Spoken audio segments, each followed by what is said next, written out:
Hello and good evening, everybody. My name is Aditya Rai and I welcome you all to this amazing session जहाँ पर आज हम discuss करने वाले हैं फंडामेंटल राइट्स के बारे में। एंड जब हम फंडामेंटल राइट्स की बात कर रहे हैं सर एंड मैम, तो आपको ये भी पता होना चाहिए कि यहाँ पर हमारा मेजर उद्देश्य ये है कि हम जल्द से जल्द MHCET के लिए जो भी हमारे कॉन्स्टिट्यूशन और कॉन्ट्रैक्ट में से इंपॉर्टेंट है उन चीज़ों को कवर करें। एंड जब हम बात करते हैं MHCET की, तो आपको ये पता होना चाहिए कि MHCET के फॉर्म्स रजिस्ट्रेशन के लिए खुल चुके हैं एंड आप सभी अपने आप को अब कर सकते हो रजिस्टर। तो अगर अभी तक आपने डिसाइड नहीं किया था कि आपको किस एग्जामिनेशन की तैयारी करनी चाहिए, सो MHCET is one of the good options जिसको आप चूज कर सकते हैं, क्योंकि इसमें कुछ कॉलेजेस हैं, for example GLC Mumbai, for example ILS Pune, जिनमें आप जाकर अपना भविष्य जो है वो और अच्छा कर सकते हैं। यहाँ पर उसी पर्टिकुलर सीरीज में आज हम डिस्कस करने वाले हैं फंडामेंटल राइट्स के बारे में। तो सबसे पहले कुछ क्वेश्चंस हैं, कुछ सवाल हैं जिनके बारे में आपको पता होना चाहिए। एंड वो सवाल ये है कि आखिर फंडामेंटल राइट्स को हम फंडामेंटल राइट्स क्यों कहते हैं। तो जैसा कि आपको याद होगा, हमने जब पढ़ा था कॉन्स्टिट्यूशन के बारे में, we read about the constitution of India. So when we read about the constitution of India, उस समय हमने ये पढ़ा था कि कॉन्स्टिट्यूशन बेसिकली क्या है। Sir, it is the basic set of rules and regulations for the governance of the country. उसी के साथ साथ हमने ये पढ़ा था that it is the supreme law of the land and at the same time it is the fundamental law of the land, right? Fundamental law of the land. Now when we talk about the fundamental rights, तो इनको आखिर fundamental rights कहते क्यों हैं, ये आपके अंदर जो है सवाल आना चाहिए। तो इस सवाल का जब जवाब आप देखने जाओगे तो आपको पता चलेगा। सबसे पहले इनको हम फंडामेंटल राइट्स इसलिए कहते हैं क्योंकि ये हमें दिए गए हैं हमारे संविधान में, हमारे कॉन्स्टिट्यूशन में, यानी एक ऐसे लॉ में जो कि खुद में एक फंडामेंटल लॉ है, राइट? कॉन्स्टिट्यूशन ऑफ इंडिया क्या है sir? It is a fundamental law. तो ऐसे राइट्स जो कि फंडामेंटल लॉ के द्वारा दिए जा रहे हैं are known as fundamental rights, are known as fundamental rights. ठीक है। इसी के साथ साथ जो सेकंड मोस्ट इंपॉर्टेंट थिंग है वो ये है कि ये जो अधिकार हैं ये एक ह्यूमन बीइंग की ग्रोथ के लिए बहुत इंपॉर्टेंट है। ये वो अधिकार हैं which are very much required for the growth and development of a human being. For example, इसके अंदर किन चीजों की बात की जाती है सर? यहां पे बात की जा रही है इक्वालिटी की, यहां बात की जा रही है फ्रीडम की, यहां पे बात की जा रही है फ्रीडम ऑफ रिलीजन की, यहां पे बात की जा रही है राइट अगेंस्ट एक्सप्लॉयटेशन की, कि आपको एक्सप्लॉयटेशन से बचाया जाएगा। तो ये सारी चीजें किस चीज के लिए इंपॉर्टेंट है सर? ये चीजें इंपॉर्टेंट हैं एक व्यक्ति के लिए जहां पर यह व्यक्ति अपने जीवन में पूर्ण तरीके से डेवलप हो सके, ये जो चाहता है लाइफ में वो कर सके एंड फ्रीली जो है वो ग्रोथ अचीव कर पाए।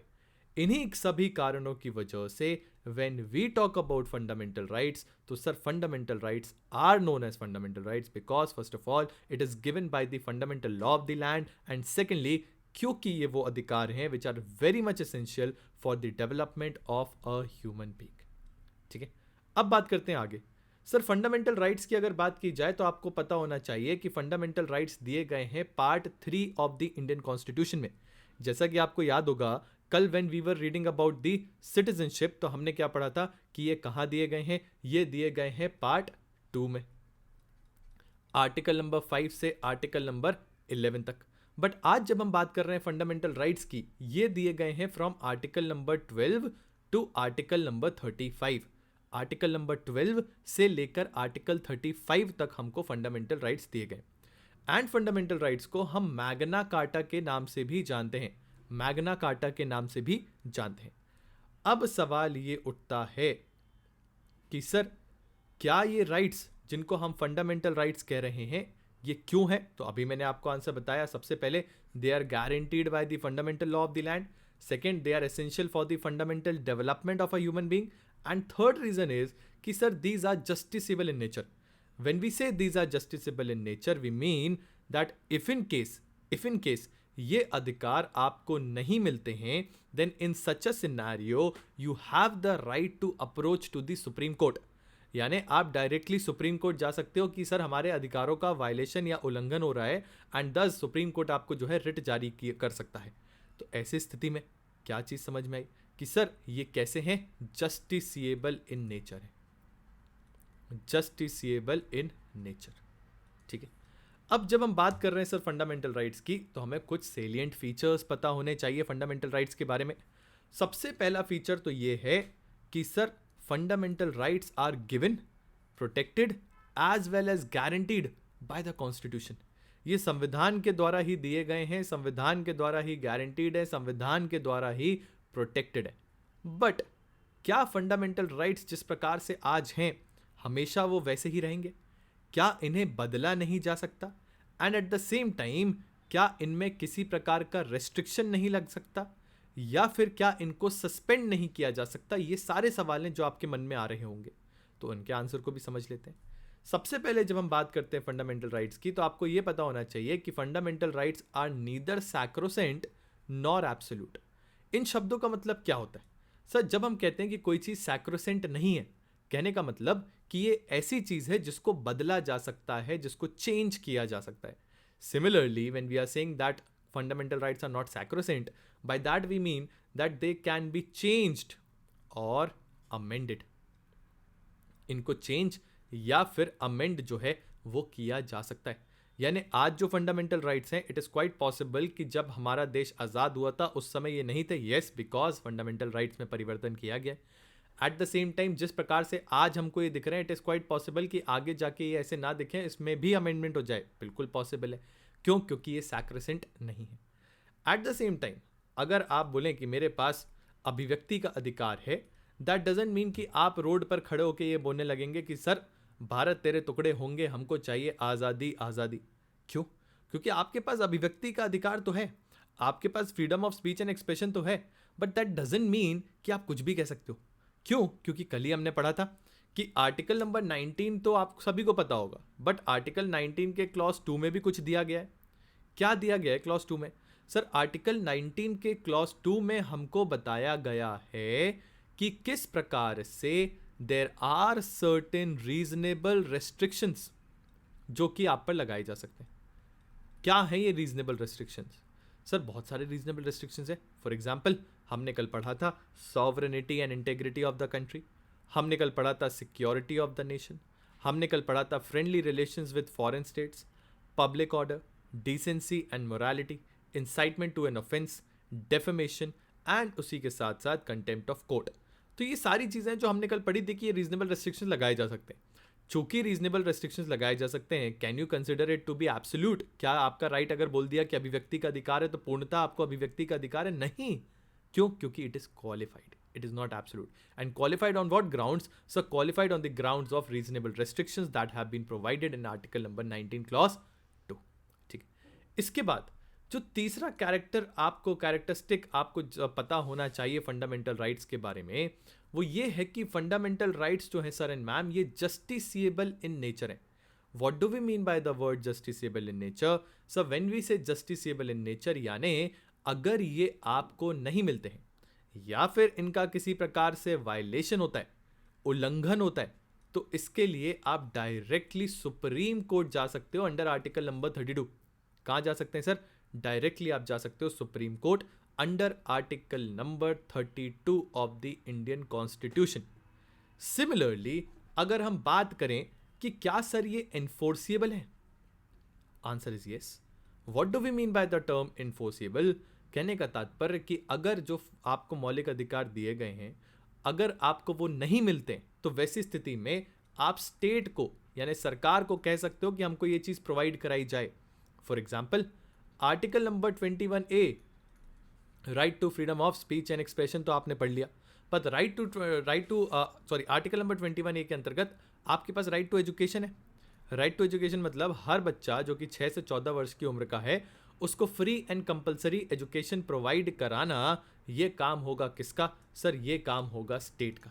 अब चूंकि स्टेट का ये काम है, अगर कोई बच्चा है जिसको ये अधिकार नहीं मिलते हैं, तो ऐसी स्थिति में वो बच्चा जो है कहाँ जा सकता है? सर वो जा सकता है सुप्रीम कोर्ट डायरेक्टली। एंड वो जा सकता है सरकार के पास कि आपने वादा किया था आप ये अधिकार हमको दोगे, बट चूंकि हमको ये अधिकार नहीं मिल रहे हैं इस वजह से हमको ये प्रोवाइड कराए जाएं।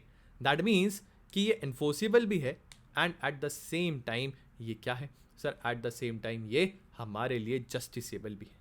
However now the question arises कि क्या इन फंडामेंटल राइट्स को कभी सस्पेंड किया जा सकता है? क्या ये कभी सस्पेंड हो सकते हैं? आंसर इज यस, बिल्कुल हो सकते हैं। कब हो सकते हैं सर सस्पेंड?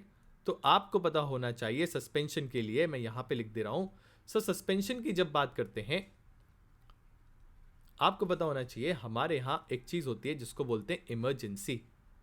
इमरजेंसी जो है वो तीन तरीके से लागू होती है। एक होती है नेशनल इमरजेंसी, एक होती है प्रेसिडेंट्स रूल, और तीसरी होती है आपकी फाइनेंशियल इमरजेंसी। ठीक है, हमारे यहां जब नेशनल इमरजेंसी लागू की जाती है, ध्यान से सुनिएगा, हमारे यहां जब नेशनल इमरजेंसी लागू की जाती है दैट इज द टाइम जब क्या किया जा सकता है सर, उस समय आपके फंडामेंटल राइट्स को सस्पेंड किया जा सकता है। आपके फंडामेंटल राइट्स को सस्पेंड किया जा सकता है। एंड ये सस्पेंशन ऑफ फंडामेंटल राइट्स जो है इसके लिए दो आर्टिकल आप पढ़ेंगे आगे जाके, दैट इज आर्टिकल 358 और आर्टिकल नंबर 359। आर्टिकल 358 ये बोलता है कि अगर नेशनल इमरजेंसी लगती है तो आर्टिकल 19 के अंतर्गत ऑटोमेटिकली, ध्यान दीजिएगा, ऑटोमेटिकली सारे के सारे अधिकार जो आर्टिकल 19 में दिए गए हैं वो सस्पेंड हो जाएंगे। हाउएवर 359 ये कहता है कि प्रेसिडेंट के पास ये पावर है, प्रेसिडेंट के पास ये पावर है that by an order president may suspend one or enforcement of all the fundamental rights. उनके पास अधिकार है कि वो जिस भी फंडामेंटल राइट्स का एनफोर्समेंट चाहे उसको सस्पेंड कर सकते हैं। But there are certain exceptions, and what are those exceptions sir? Except to rights 20 and 21। 21 क्या है sir? 21 talks about right to life and personal liberty, right to life and personal liberty, whereas when we talk about article number 20 it talks about right of a convict, यानी जिस व्यक्ति को convict किया जा रहा है उसके पास क्या कोई अधिकार है? जी हाँ सर, बिल्कुल अधिकार है। कौन से अधिकार है sir? No ex post facto law, no ex post facto law, यानी कोई भी कानून नया बना के रेट्रोस्पेक्टिवली आप किसी पे अप्लाई नहीं करोगे क्रिमिनल केसेस में खासकर। Next, no double jeopardy, no double jeopardy, by that we mean that no one shall be punished for the same offence twice. किसी भी व्यक्ति को आपको एक ही ऑफेंस के लिए दो बार पनिश नहीं करना है। And third, no self incrimination, no self incrimination, किसी व्यक्ति को आप खुद के ही खिलाफ प्रूफ देने के लिए, विटनेस बनने के लिए आप फोर्स नहीं करेंगे। ठीक है, तो ये अधिकार उसके पास रहेगा, व्यक्ति के पास ये अधिकार हमेशा हमारे पास रहेगा। आर्टिकल नंबर 21 कहने का मतलब कि except article 20 and article number 21 all the fundamental rights or any of them can be suspended. And who can do it? So the president of India can do the same. ठीक है, तो अब अगर characteristics पर वापस आते हैं तो क्या हमारे फंडामेंटल राइट्स एनफोर्सेबल हैं? यस। क्या हमारे फंडामेंटल राइट्स जस्टिसिएबल हैं? यस। हमारे फंडामेंटल राइट्स को किसने गारंटी किया है? Sir, they are protected and guaranteed by the constitution of India. Sir, fundamental rights क्या सैक्रोसेंट है? क्या एब्सोल्यूट है? नहीं, they are neither sacrosanct, they are nor absolute. क्यों? क्योंकि सैक्रोसेंट इसलिए नहीं है बिकॉज इनको बदला जा सकता है, एब्सोल्यूट इसलिए नहीं है क्योंकि इसमें रीजनेबल रेस्ट्रिक्शंस लगाए जा सकते हैं। And at the same time fundamental rights are also justiciable in nature. Why? Because you can directly go to the Supreme Court, you can approach the court in case of their violation. क्या ये enforceable है? Yes. Why? Because इसके लिए आप जा सकते हो किसके पास? सरकार के पास, कि सर हमें ये अधिकार दिए गए थे, इनको एनफोर्स कराइए। तो सरकार आपको ये अधिकारों को एनफोर्स करवाएगी। ठीक है, जी, and one more thing, I don't speak like Salman Khan. अगर आपके हनी सर इस चीज़ को स्टैब्लिश करने में लगे हुए हैं, मैं आपको बता देता हूँ, ऐसा कुछ भी नहीं है। हनी सर की आदत है ये करने की, तो आप इग्नोर मारिएगा। वो तो छोटे भाई के मज़े लेते रहते हैं, तो ऐसा कुछ भी नहीं है कि मैं जो है बन के बोलता हूँ। That is a normal tone that I have, तो प्लीज़ ऐसा मत समझना, ठीक है। चलिए, अब आते हैं आगे। Sir, difference of different fundamental rights के बारे में बात करते हैं। जैसे कि आपको पता है 12 से लेके 35 तक हमने फंडामेंटल राइट्स की बात करी, बट अब इन फंडामेंटल राइट्स को अलग अलग कैटेगरीज में बांटा गया है। कितनी कैटेगरीज है आप देख सकते हो, 1 2 3 4 5 एंड 6, 6 कैटेगरीज आपको दिख रही हैं। कौन कौन सी? Sir, right to equality, right to freedom, right against exploitation, right to freedom of religion, cultural and educational rights and right to constitutional remedies. ऐसे करके 6 आपको कैटेगरीज दी गई हैं।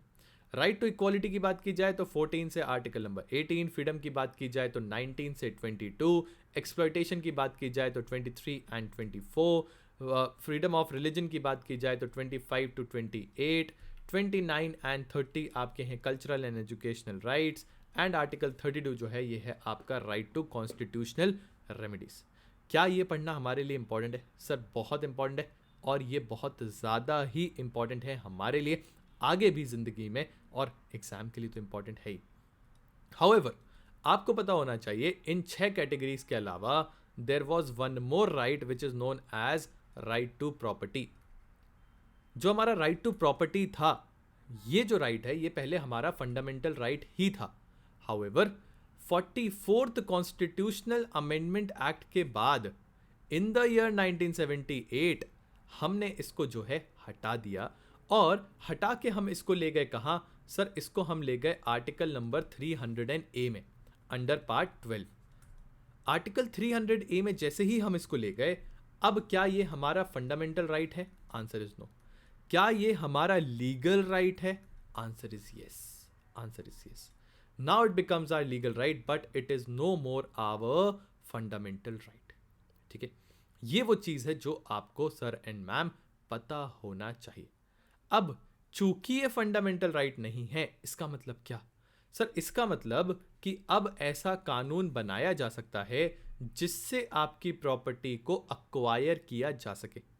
वेयर एज अगर हम एग्जीक्यूटिव एक्शन की बात करें तो आज भी हमारा right to property is protected against executive action, but it is not protected against legislative action. यानी कानून बना के आपसे आपकी प्रॉपर्टी जो है वो ली जा सकती है। So today in total how many fundamental rights do we have? तो sir, we have 6 fundamental rights. However, इनके अंदर right to equality, freedom against exploitation, religion, educational and cultural rights and are constitutional remedies, इनके अंदर ये जो अलग अलग articles आप देख रहे हो, ये आर्टिकल्स को पढ़ना हमारे लिए इंपॉर्टेंट है। इनको हम डिटेल में ज़रूर पढ़ेंगे। ठीक है जी, यहाँ तक आई बिलीव आपको फंडामेंटल राइट्स का एक पूरा का पूरा इंट्रोडक्शन जो है वो मिल चुका है। यहाँ पर हमने बात किया कि फंडामेंटल राइट्स को फंडामेंटल राइट्स कहते क्यों हैं। फिर हमने बात किया कि ये दिया गया है पार्ट 3 ऑफ द कॉन्स्टिट्यूशन में। फिर हमने बात किया ये एक्सटेंड होता है from article number 12 to article number 35। फिर हमने बात किया कि किस प्रकार से हमारा जो ये फंडामेंटल राइट है ये अलग अलग कैटेगरीज में बांटा गया है। तो कितनी categories? Sir, 6। However, original constitution में 7 थे। 7th जो है that was right to property, right to property. लेकिन ये जो राइट टू प्रॉपर्टी है इसको हटा दिया गया और 300A आर्टिकल में रख दिया गया। ये परिवर्तन हुआ है 44th कॉन्स्टिट्यूशनल अमेंडमेंट एक्ट के बाद ऑफ द ईयर 1978। ठीक है, आई बिलीव यहाँ तक चीज़ें क्लियर हैं। अब जो भी डाउट्स आपको आ रहे हैं वो आप यहाँ पे ज़रूर पोस्ट करें। नेक्स्ट क्लास में हम डिस्कस करेंगे अबाउट सारे के सारे फंडामेंटल राइट्स इन डिटेल। तो मिस मत करिएगा, टाइम नोट कर लो, 8 o'clock sharp you need to be here. You will get an outlook as to how do we need to read the fundamental rights in detail. ठीक है, इसके अलावा आपको पता होगा सर, लीगल रीजनिंग हो, क्लैट एलेट हो, स्लैट हो, इन सभी चीज़ों के लिए हमारे यहाँ अलग अलग कोर्सेज आपके लिए क्यूरेट किए जाते हैं। इफ इन केस आप चाहते हो in depth detail analysis and study of everything that is asked in your examination, तो सर आप हमारे यहाँ पोर्टल पे जाइए अड्डा 24/7 के। जैसे ही आप अड्डा 24/7 के पोर्टल पे जाओगे आपको दिखेगा ऊपर ऑल कोर्सेज, उस पर क्लिक करिए।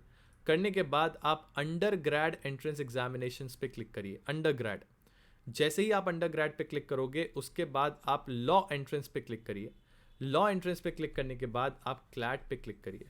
आपको सर दिखेगा आज जो नया सुप्रीम बैच लॉन्च हुआ है आप सभी के लिए, जो बच्चे टारगेट कर रहे हैं 2024 का क्लैट, और इसी के साथ जो MHCET के बच्चे तैयारी कर रहे हैं उन सभी के लिए ये बैच है, ये बैच है।